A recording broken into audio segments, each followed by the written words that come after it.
آئیے ہم اور آپ سب مل کر ساری کائنات کے مرکز عقیدت شہنشاہ عرب و عجم شاہ آدم و بنی آدم اللہ کے حبیب مخلوق کے طبیب لمبے لمبے ہاتھوں سے بھیگ دینے والے آقا مکی مدنی مصطفیٰ شہنشاہ کون و بقا فخر دو جہاں ڈوبے ہوئے سورج کو پلٹانے والے مصطفیٰ اشارے سے چاند کو چیرنے والے آقا پیڑوں کو پودوں کو اپنے پاس بلانے والے آقا کنکریوں سے کلمہ پڑھانے والے مصطفیٰ بے سہاروں کے سہارا یتیموں کے ماوا و ملجا مکی مدنی مصطفیٰ شہنشاہ کون و بقا فخر دو جہاں صلی اللہ تعالی علیہ وسلم کی دربار عالیہ میں درود پاک کی ڈالی عشق و محبت کی تھالی میں سجا کر یہ پڑھیے بآواز بلند اللہم صلی علی سيدنا ونبينا ومولانا محمد عبد ما فيه بالله صلاة دائمة بالدوام صلاة والسلام عليك يا رسول الله وعلى آلك وصحابك يا حبيب الله صلى الله تعالى عليه وسلم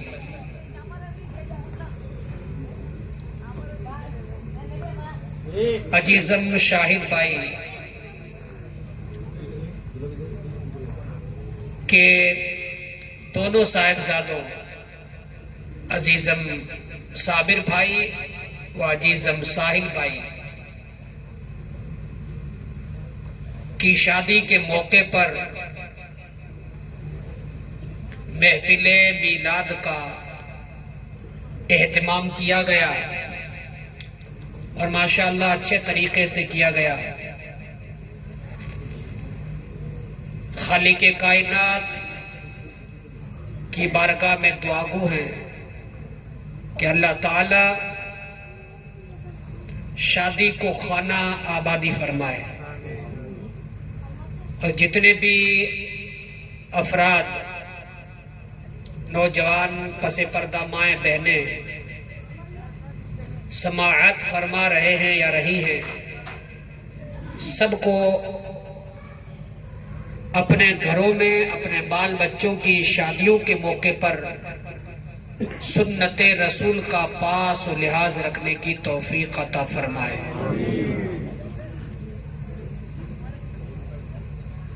غم کی گھڑیوں پہ قرآن پڑھنا، تسبیح پڑھنا، تحلیل پڑھنا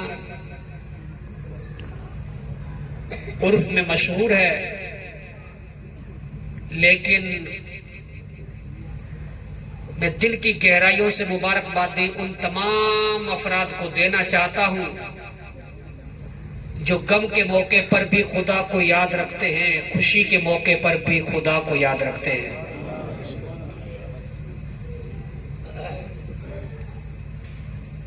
غم کی گھڑیوں میں تو خدا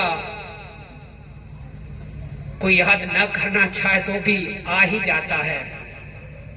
کھاٹلے پہ پڑے ہوئے 70 سال کے بزرگوں سے پوچھو کہ زبان ہلے گی تو کیا نکلے گا، تو اللہ اللہ ہی نکلے گا.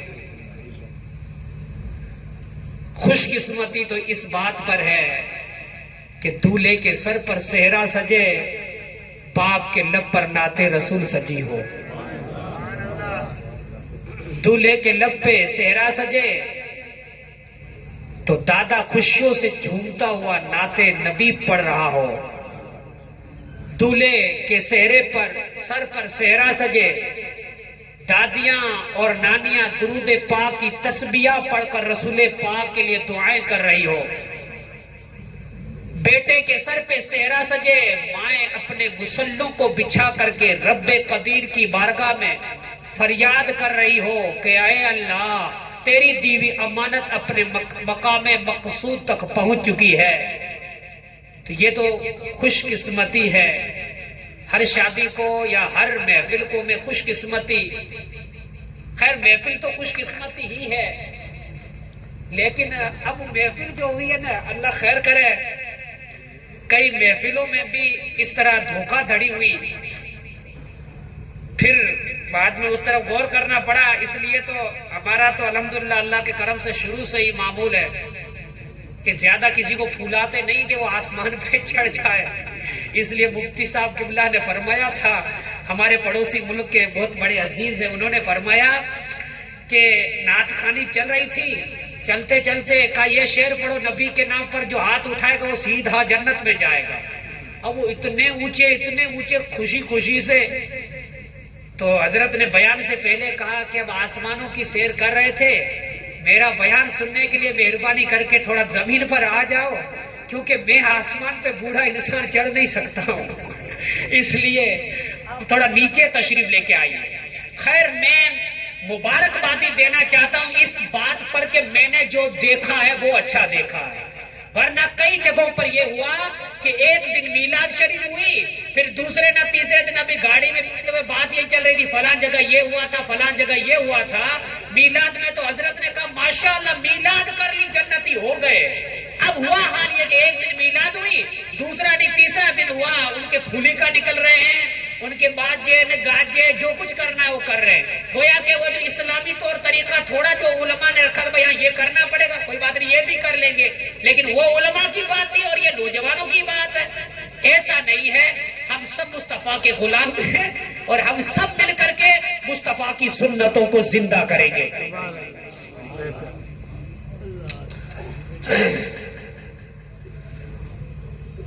میں نے جو آیت مبارکہ پڑھی ہے، اللہ ارشاد فرماتا لقد کان لکم فی رسول اللہ اسوۃ حسنہ، حضور کی زندگی ہمارے لیے آئیڈیل ہے، نمونہ حیات ہے۔ ہم آئیڈیل کس کو بنانا چاہیں؟ نقالی کس کی کریں، کس کی پیروی کریں؟ تو قرآن کہتا ہے کہ ادھر ادھر دیکھنے کی ضرورت نہیں ہے، تمہارے رسول کو رب قدیر نے وہ مقام عطا فرمایا ہے کہ اللہ تبارک و تعالی نے ساری کائنات میں سب سے زیادہ عقل جو ہے وہ رسول کائنات کو عطا فرمائی۔ ساری کائنات کی عقل جو ہے ایک پلے میں رکھی جائے، آمینہ کے لال کی عقل ایک پلے میں رکھی جائے، میرے مصطفیٰ سب سے زیادہ عقل مند ہے۔ اور فرماتے علماء کہ میرے محبوب کی عقل شریف سمندر کی مانند ہے، اور پوری کائنات کو ایک قطرے کی طرح عقل دی گئی، ایک قطرے میں پوری دنیا، اور مصطفیٰ کی عقل شریف جو ہے وہ پورے سمندر کی طرح ہے۔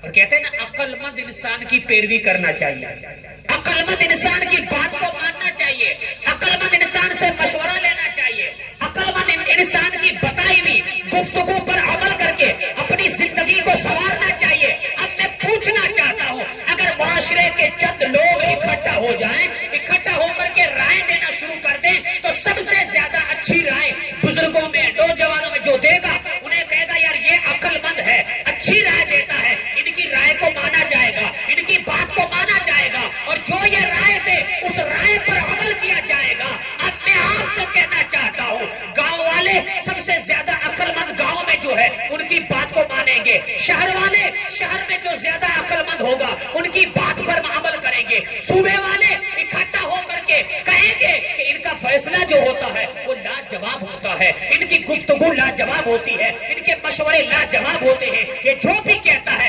اچھی بات کہتا ہے، ان کی بات پہ عمل کرنا چاہیے۔ لیکن یہاں گاؤں کی بات نہیں ہے، یہاں شہر کی بات نہیں ہے، ایک دو صوبوں کی بات نہیں ہے، پوری دنیا کی بات ہے، ہاں پوری کائنات کی بات ہے۔ اب کائنات چلے تو کس کے کہنے پر چلے، کائنات عمل کرے تو کس کے کہنے پر کرے؟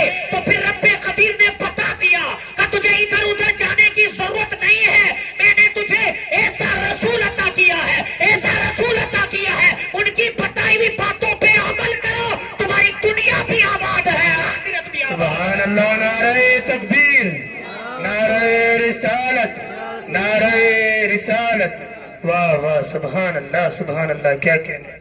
کیا فرمایا گیا کہ تم سب سے زیادہ عقل مند انسان کی پیروی کرو، تو عقل مند کون؟ تو میرے نبی سے بڑھ کر نہ کوئی عقل مند آیا ہے، نہ صبح قیامت تک آ سکتا ہے۔ اللہ نے عقل اتنی عطا فرمائی ہے، سمجھ اتنی عطا فرمائی ہے کہ وہ عقل اور سمجھ میں لاجواب ہے، کیونکہ بنانے والا خدا جانے اور سمجھنے والے مصطفیٰ جانے۔ عقل مند سب سے زیادہ میرے نبی پیارے آقا مکی مدنی مصطفیٰ صلی اللہ تعالیٰ علیہ وسلم، اور عقل مند انسان کی بات کو تسلیم کر کے ان کی بتائی ہوئی باتوں پر عمل کر کے اپنی عاقبت کو سنوارنا چاہیے۔ نمبر 2 پہ انسان کہتے ہیں ہاں یار کس انسان کو ہم اپنا آئیڈیل بنائیں اور ان کی زندگی کو ہم اپنے اندر اتار کر کے اپنی دنیا کو سنواریں اور بہترین کریں۔ یہ عالم رنگ و بو جو ہے نا دھرتی، اس پر بسنے والی جتنی دنیا ہے ان میں سے ہر ایک کا مقام اپنا اپنا ہے۔ کوئی عالم ہے تو کوئی ماسٹر ہے تو کوئی وکیل ہے، کوئی انجینئر ہے، کوئی ڈاکٹر ہے تو کوئی ٹیچر ہے تو کوئی مزدور ہے تو کوئی کسان ہے۔ انسان الگ الگ ہے۔ اب ہر انسان جو ہے وہ انسان کسی نہ کسی شخص کو ڈھونڈتا ہے کہ میں کس کے نقش قدم پر چلوں تو میری دنیا بھی آباد ہو جائے اور آخرت بھی آباد ہو جائے۔ کسی نہ کسی کو تلاش کرتا ہی رہتا ہے۔ گھر میں کبھی دادا کو دیکھتا ہے، کبھی پردادا کو دیکھتا ہے، کبھی والد کو دیکھتا ہے۔ مسجد میں گیا نماز پڑھنے کا ارادہ کیا تو کبھی امام کو دیکھتا ہے، کبھی پاس آس والے نمازیوں کو دیکھتا ہے۔ دواخانے میں گیا تو ڈاکٹروں کو دیکھتا ہے۔ لیکن اللہ تبارک و تعالی فرماتا ہے کہ رسول کی زندگی تمہارے لیے آئیڈیل ہے۔ ایک ذات پوری کائنات کے لیے آئیڈیل، کوئی مرد ہے، کوئی عورت ہے، کوئی بزرگ ہے، کوئی جوان ہے، کوئی بچے ہے، ایک بندہ سب کے لیے آئیڈیل۔ کہاں ان کی زندگی جو ہے وہ ایسی زندگی ہے، امیر بھی پیروی کر سکتا ہے، غریب بھی پیروی کر سکتا ہے، یتیم بھی پیروی کر سکتا ہے، محتاج بھی پیروی کر سکتا ہے، کسان بھی پیروی کر سکتا ہے، سیٹھ بھی پیروی کر سکتا ہے۔ اللہ نے میرے رسول کو بنایا ہی کچھ ایسا ہے۔ میرے رسول کی زندگی ساری کائنات کے لیے آئیڈیل و نمونہ ہے۔ کیوں کہ میرے آقا صلی اللہ تعالیٰ علیہ وآلہ وسلم تشریف فرمائے تو سرکار صدیق اکبر بھی آپ کو اپنا آئیڈیل بنا رہے ہیں، سرکار فاروق اعظم بھی اپنا آئیڈیل بنا رہے ہیں، سرکار عثمان ذو النورین اپنا آئیڈیل بنا رہے ہیں، سرکار شیر خدا بھی اپنا آئیڈیل بنا رہے ہیں، سرکار بلال حبشی بھی آئیڈیل بنا رہے ہیں۔ وہیں پر خواتین اسلام دیکھتی ہیں، آتی ہے، سرکار کائنات کی زندگی پر غور و فکر کرتی ہیں اور غور و فکر کر کے اپنے لیے رسول کی زندگی میں نمونہ تلاش کرتی ہے، آئیڈیل تلاش کرتی ہے، اور رسول کائنات کے فرمانوں کو پڑھ پڑھ کر کے اپنی دنیا اور آخرت کو روشن کرتی ہے۔ یہ بات انسان کی عقل میں آنے والی نہیں ہے کہ ایک انسان پوری انسانیت کے لیے نمونہ حیات ہو جائے، یہ انسان کی سمجھ سے بالا تر ہے۔ لیکن اللہ تعالیٰ نے رسول پاک صلی اللہ تعالیٰ علیہ وسلم کو ایسی خصوصیتیں عطا فرمائی تھی، ایسی خصوصیتیں عطا فرمائی تھی کہ میرے نبی صلی اللہ تعالیٰ علیہ وآلہ وسلم جو ہے وہ پوری کائنات کے لیے آئیڈیل بن کر تشریف لے گیا۔ بات سمجھ میں آ رہی ہے؟ خیر، جب آئیڈیل بن کر آئے تو پھر کیا کرنا ہے؟ اللہ نے کہا کہ ان کی پیروی کرو، بس یہ جو بتا رہے ہیں ان پر عمل کرو، تمہاری زندگی آباد ہو جائے گی۔ اطیعوا اللہ و اطیعوا الرسول، اللہ کی طاعت کرو، رسول کی پیروی کرو۔ اللہ کو دیکھا نہیں ہے، کیسے طاعت کریں؟ تو کہ حضور کی رسول کی طاعت کرو، رسول کی طاعت کے اندر طاعت الہی ہے۔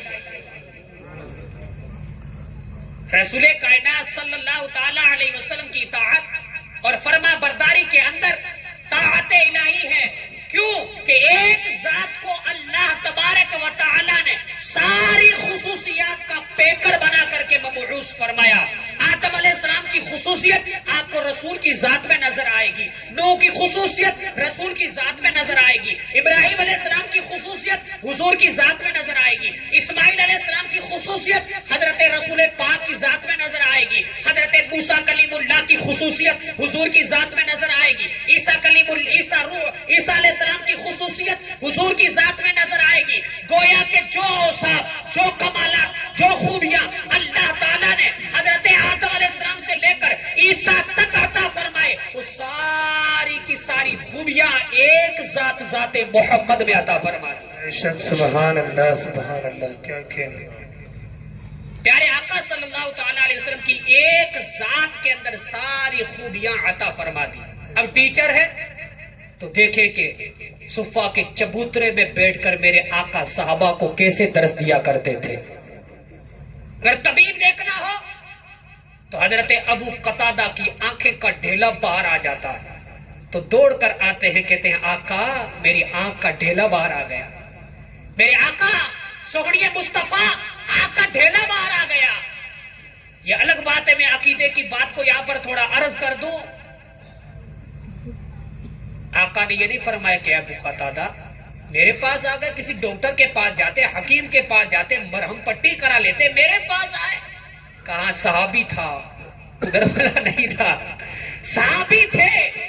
آقا میری آنکھ کا ڈھیلا باہر آیا، کہا قریب ہو جاؤ. مصطفیٰ نے اپنا بابرکت مقدس معطر معظم ہاتھ مبارک جو ہے وہ حضرت ابو قتادہ کی آنکھوں پہ رکھا. آنکھوں کا ڈھیلا درست ہو گیا، آنکھیں صاف شفاف ہو گئی، روشنی تیز ہو گئی. طبیب دیکھنا ہو تو مصطفیٰ کو دیکھ لے. اگر ٹیچر اگر آئیڈیل بنانا چاہیں تو پھر سرکار کائنات کی ذات کو دیکھ لیں کہ سارے ٹیچروں کے سردار، سارے ٹیچروں کے استاد رسول کائنات صلی اللہ تعالیٰ علیہ وسلم کی ذات ہے. یہاں پر جو بھی آتا ہے ایک دھڑلے میں، ایک پلے میں آ کر کے بیٹھتا ہے. ایسے نہیں کہ سیٹھ صاحب آئے گا ان کے لیے جگہ الگ سے بنائی جائے گی، حاجی صاحب کے لیے الگ سے، وہ بڑے پیسوں والے کے لیے الگ سے، نمازی صاحب کے لیے الگ سے نہیں. ایک ہی صف میں کھڑے ہو گئے، محمود و ایاز، نہ کوئی بندہ رہا نہ کوئی بندہ نواز، ایک ہی صف میں کھڑے ہو گئے. یعنی یہ تو اسلام کی خصوصیت ہے.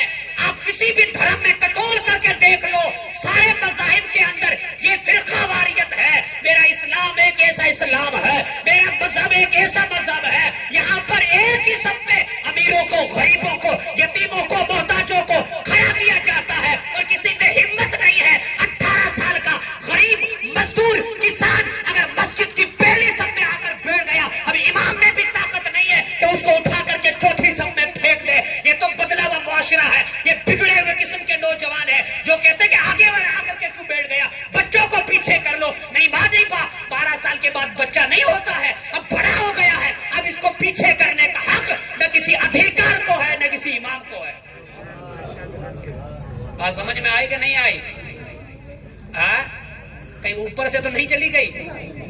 ہاں یہ ہماری مسجدوں میں بھی ہے، شہروں کے اندر تو ہے، گاؤں کا تو مجھے اتنا خاص معلومات نہیں ہے. اگر بچے یا اگر کوئی چھوٹا موٹا بیچارہ اگر کوئی بندہ آ کر بیٹھ گیا، ارے یہ آگے کیسے آ کے بیٹھ گیا، وہ پر کیا مسجد کے اندر بیچارے سب مفتی صاحب ہوتے ہیں. ہاں کیونکہ شریعت اسلامیہ جو ہے نا آج جو ہے نا وہ ہمارے معاشرے کی وجہ سے بدنام ایسی ہے، ایسی بدنام ہے. میں کیا عرض کروں. بچہ بیمار ہوا تو آپ کس کے پاس لے کے جاؤ گے؟ وکیل صاحب کے پاس؟ ہاں ڈاکٹر کے پاس. اگر کوئی کیس لڑنا ہے کوئی تو کیا آپ کسی ڈاکٹر کے پاس جاؤ گے؟ وکیل کے پاس جاؤ گے. اگر بچے کو دنیا کی تعلیم پڑھانی ہے تو کیا آپ انجینئر کے پاس لے کے جاؤ گے کہ نہیں ان کو کڑیا کا کام سکھا دو، کیسے ڈیو رکھنی ہے، کیا کرنا. اگر آپ کو بچے کو پولیس یا تھانے دار یا افسر بنانا ہے تو کیا کڑیا کام کرنے والوں کے حوالے کرو گے؟ نہیں. ڈاکٹر بنانا ہے تو ڈاکٹر کے پاس، علاج کروانا ہے تو ڈاکٹر کے پاس، پڑھانا ہے تو اسکول کے ٹیچروں کے پاس، عالم بنانا ہے تو علماء کے پاس، وکیل بنانا ہے تو وکیلوں کے پاس، کوئی مقدمہ وغیرہ لڑنا ہے تو وکیلوں کے پاس جاؤ. لیکن اسلام ایک آج کے معاشرے کی وجہ سے ایک ایسا بنا کے ہم نے رکھا ہے، بیماروں کا علاج ڈاکٹر کرے گا، وکیل کے پاس نہیں لے کے جاؤ گے، نہ اسے دوائی لو گے. کیس اگر لڑنا ہے تو وکیل کے پاس ہی جائیں گے. گاڑی چلانی ہے، جن کو چلانی نہیں آتی میرے جیسے کو چکڑا پکڑا کے حضرت آپ چلائیے ہم پیچھے بیٹھے گے، نہیں حضرت ڈر لگتا ہے، مہربانی کرنا. لیکن اسلام کو اب میرے معاشرے نے ایسا بدنام کر کے رکھا ہے. بدنام ہے نہیں، اسلام کل بھی بلند تھا، آج بھی بلند ہے، صبح قیامت تک بلند رہے گا. لیکن سوچ ایسی بٹھائی ہے کہ جنہیں کچھ بھی نہیں آتا وہ مسئلے بیان کرتے ہیں. صحیح معنی میں اگر کہا جائے کہ طہارت کا طریقہ جنہیں معلوم نہیں ہے وہ آج مسجدوں کے اندر بیٹھ کر کے مسئلے بیان کرتے ہیں. مسئلہ اتنا آسان نہیں ہے. ہمارے بزرگان دین فرماتے کہ تم سے کوئی مسئلہ پوچھے تو ایسا تمہیں محسوس ہونا چاہیے کہ تمہاری داڑھ کھینچ کے کوئی نکال رہا ہے، کیونکہ یہ بال سے زیادہ باریک ہے، تلوار سے زیادہ تیز ہے. اس کو آج ہمارے معاشرے نے ایسا کر کے دیا پیڑھی پر بیٹھے ہوئے. میرے خیال سے یہ مسئلہ ایسا امام صاحب نے جو بتایا تھا وہ ٹھیک نہیں ہے. تو فیصلہ کرے گا، ادھر گٹکا ڈالا ہوا ادھر گٹکا ڈالا ہوا، بھی یہ مسئلہ بیان کر رہا ہے. ارے تیرا جو کام ہے وہ تیرا کام کر. بڑے بڑے فقیر جو ہے وہ ڈرتے ہیں کہ کوئی مسئلہ میں بتا دوں کہ شریعت کے خلاف نہ چلا جائے. اتنا آسان نہیں ہے. اس سے بڑا ظالم کون ہوگا جو شریعت مطہرہ پر افترا کرے. آپ نے کوئی مسئلہ بتا دیا، اگر وہ شریعت مصطفیٰ سے ٹکراتا ہے تو کون جواب دار ہے؟ یہ پیڑھیوں پر روڈوں پر بیٹھنے والے اور مسئلہ جھوٹے بیان کرنے والوں کی وجہ سے آج دن بدن خرافات بڑھتی جا رہی ہیں. عیار اور مکار قسم کے جو لوگ ہیں وہ میڈیا اور سوشل میڈیا پر بیٹھ کر مسئلے بیان کرتے ہیں، جن کا منہ دیکھا جائے نا تو صبح سویرے انسان جو ہے چلا جا کام پہ تو صحیح معنی میں کام بھی کیا پورا دن مایوسی میں گزرتا ہے کہ کیسے منحوس کا منہ دیکھ لیا. اسلام کے اندر یہ نہیں ہے.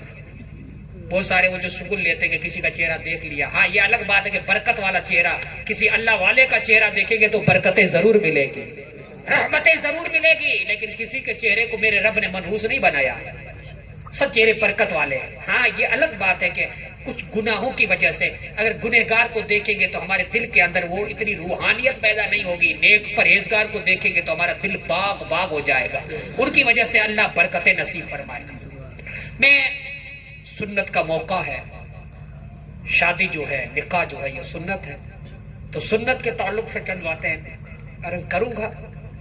اللہ مجھے حق بیان کرنے کی توفیق عطا فرمائے اور حق پر عمل کرنے کی توفیق عطا فرمائے. اور اللہ سے دعا ہے کہ میں جو عرض کروں اس پر مجھے اور آپ سب کو عمل کرنے کا جذبہ نصیب فرمائے. میرے آقا صلی اللہ تعالی علیہ وسلم نے ارشاد فرمایا، جس نے میری سنت سے محبت کی اس نے مجھ سے محبت کی.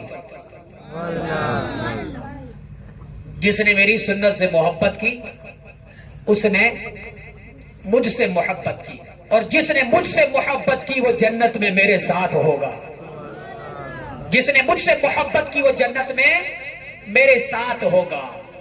ہمیں مصطفیٰ کی سنت سے پیار ہونا چاہیے، مصطفیٰ کی سنت سے محبت ہونی چاہیے، مصطفیٰ کی سنت سے عشق ہونا چاہیے کہ میرے آقا کی سنت ہے، بس بات ہی ختم ہو گئی. میرے آقا کی سنت ہے، ہاں آقا کی سنت ہے. جب رسول کی سنت ہے تو ہمیں کہیں اور ڈھونڈنے کی ضرورت نہیں ہے، کسی اور جگہ جانے کی ضرورت نہیں ہے، کیونکہ سارے طریقوں سے اچھا طریقہ آپ جو بھی سمجھو، سارے اچھے طریقوں میں اچھا جو طریقہ ہے وہ طریقہ مصطفیٰ ہے. سارے اچھی باتوں میں سے اچھی بات آپ جس کی بھی نکالو، ساری اچھی باتوں میں سے سب سے اچھی بات میرے رسول کی بات ہے. سارے اچھے کردار میں سے اچھا کردار دیکھنا ہے تو سب سے اچھا کردار میرے رسول کا کردار ہے. سب سے اچھا کھانے کا طریقہ میرے رسول کے کھانے کا طریقہ ہے. سب سے اچھا پینے کا طریقہ میرے رسول کے پینے کا طریقہ ہے. سب سے اچھا بولنے کا طریقہ میرے رسول کے بولنے کا طریقہ ہے. سب سے اچھا چلنے کا طریقہ میرے رسول کے چلنے کا طریقہ ہے.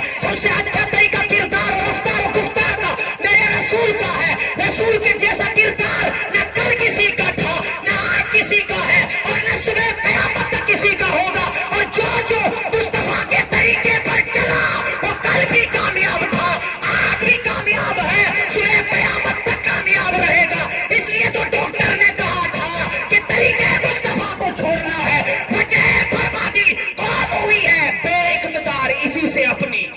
سبحان اللہ سبحان اللہ. نعرہ تکبیر، نعرہ رسالت، نعرہ رسالت. علماء اہل سنت، شمشیر واگڑ. سبحان اللہ سبحان اللہ. طریقہ مصطفیٰ کو چھوڑنا ہے وجہ بربادی. آج معاشرہ کیوں برباد ہو رہا ہے؟ کلمہ پڑھنے والے کیوں بربادیوں کی دہلیز پر کھڑے ہیں؟ آج کلمہ پڑھنے والے کیوں جگہ جگہ پر رسوا کیے جا رہے ہیں؟ مصطفیٰ کا کلمہ پڑھنے والے، سرکار کا نام لینے والے، غریب نواز کا نام لینے والے، غریب نواز کے چاہنے والے، غوث اعظم کا نام لینے والے، غوث اعظم کے چاہنے والے آج کیوں پریشانیوں میں مبتلا ہے؟